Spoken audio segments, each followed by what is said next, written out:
আচ্ছা ঠাকুমা, তুমি বলো তো, এত বড় কুমড়োটা কেন বাগানের মাঝখানে রেখেছো? আরে রকি, এই কুমড়োটা তো শুধু রান্না করার জন্য নয়, এ তো তোমাকে একটা ভালো শিক্ষা দিতে পারে। কিন্তু কুমড়ো কিভাবে শিক্ষা দেবে ঠাকুমা?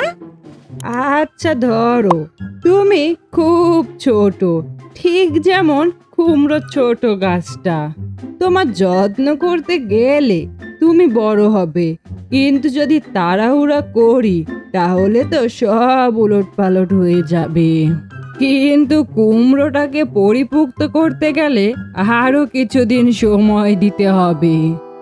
তাহলে কি সবকিছু ধীরে ধীরে করাই ভালো? হ্যাঁ, তুমি যখন কোনো বড় কিছু করার চেষ্টা করবে তখন একটু ধৈর্য ধরো। বড় জিনিস সময় নিয়ে আসে।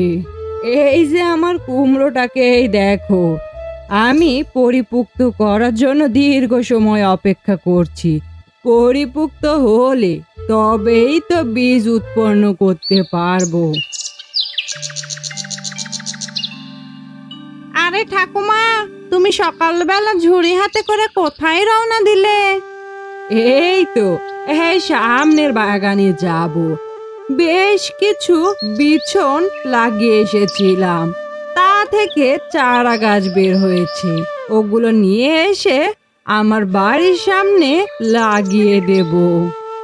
আরে ঠাকুমা, আমিও তোমার সাথে গাছের পরিচর্যা করতে শিখতে চাই। কিভাবে গাছের যত্ন করতে হয়, গাছ লাগাতে হয়, আমিও শিখতে চাই। আমাকে নিয়ে চলো। এই যে ছোট ছোট গাছগুলো দেখছিস, এই গাছগুলো সুন্দর করে ঝুড়িতে সাজিয়ে নে। বাড়িতে গিয়ে সুন্দর করে লাগিয়ে দিতে হবে। ঠাকুমা, তুমি গাছগুলো আস্তে আস্তে মাটিতে লাগাতে থাকো, আর আমি গাছগুলোতে পানি দিই। তাহলে তোমার কাজ অনেক সহজ হয়ে যাবে। আরে আরে রকি, এই গাছগুলোতে পরিমাণ মতো পানি দেওয়া শিখতে হবে তো। এত পানি দিলে গাছগুলো মারা যাবে। ঠাকুমা, আমি কি তাহলে ভুল করে ফেললাম? আরে না, ঠিকই করছো। একটু একটু করে শেখা মানে হলো ভুল করবে। ভুলগুলো শিখিয়ে দেয় কোথায় ঠিক করতে হবে, তাই ভয়ের কিছু নাই। ভুল করলে তবেই তো শিখতে পারবে। কই রে রকি, এদিকে আয়। লালু বেশ কিছুদিন বাড়িতে নেই, মনটা কেমন কুকু করছে। লালুকে নিয়ে আসতে যাই, চল।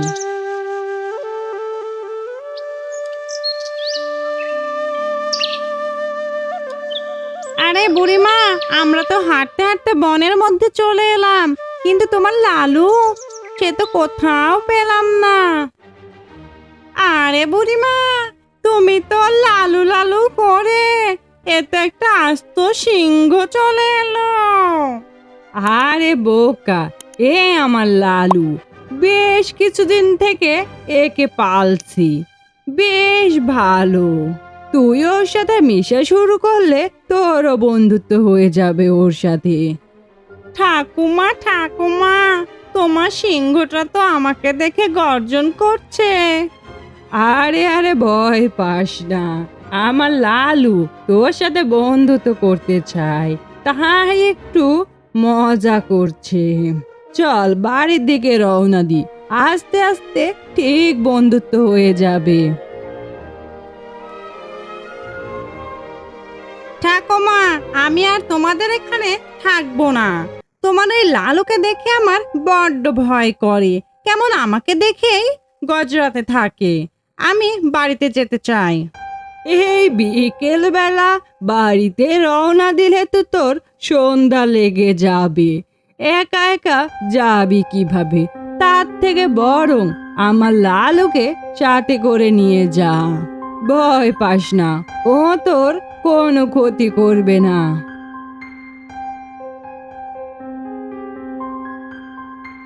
আরে বাড়িতে পৌঁছানোর আগেই তো সন্ধ্যা নেমে এলো, কিন্তু এই গভীর রাস্তা, চারিপাশে শুধু গাছ আর গাছ।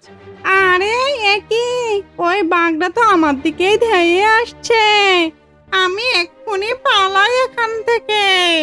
যেখানেই সন্ধে হয় সেখানেই বাঘের ভয়। এই লালু, তাড়াতাড়ি দৌড়া এখান থেকে। আরে আরে, লালু তো ওই বাঘটাকে ধরার জন্য সামনের দিকে ছুটে গেল, মনে হয় আমাকে বাঁচাবে। এ কি, লালু তো বাঘটাকে একদম মেরে ফেললো। বেশ শক্তিশালী তো, এইবার বেঁচে গেলাম। যেমনটা ভেবেছিলাম, লালু আসলে অনেক ভালো বন্ধু। এই যে লালু, চলো ঠাকুমার বাড়ির দিকে রওনা দি। আজ আর বাড়িতে যাব না। তুমি বেশ ভালো বন্ধু, আমি বুঝে গেছি। কি রে, বাড়িতে না গিয়ে আবার ফিরে এলি যে? আরে বুড়িমা, তোমার লালু আজকে আমাকে মৃত্যুর হাত থেকে বাঁচিয়েছে। লালু না থাকলে তো আমাকে বাঘটা খেয়েই ফেলতো। আরে বোকা, আগেই বলেছিলাম ভয়কে জয় করতে হয়।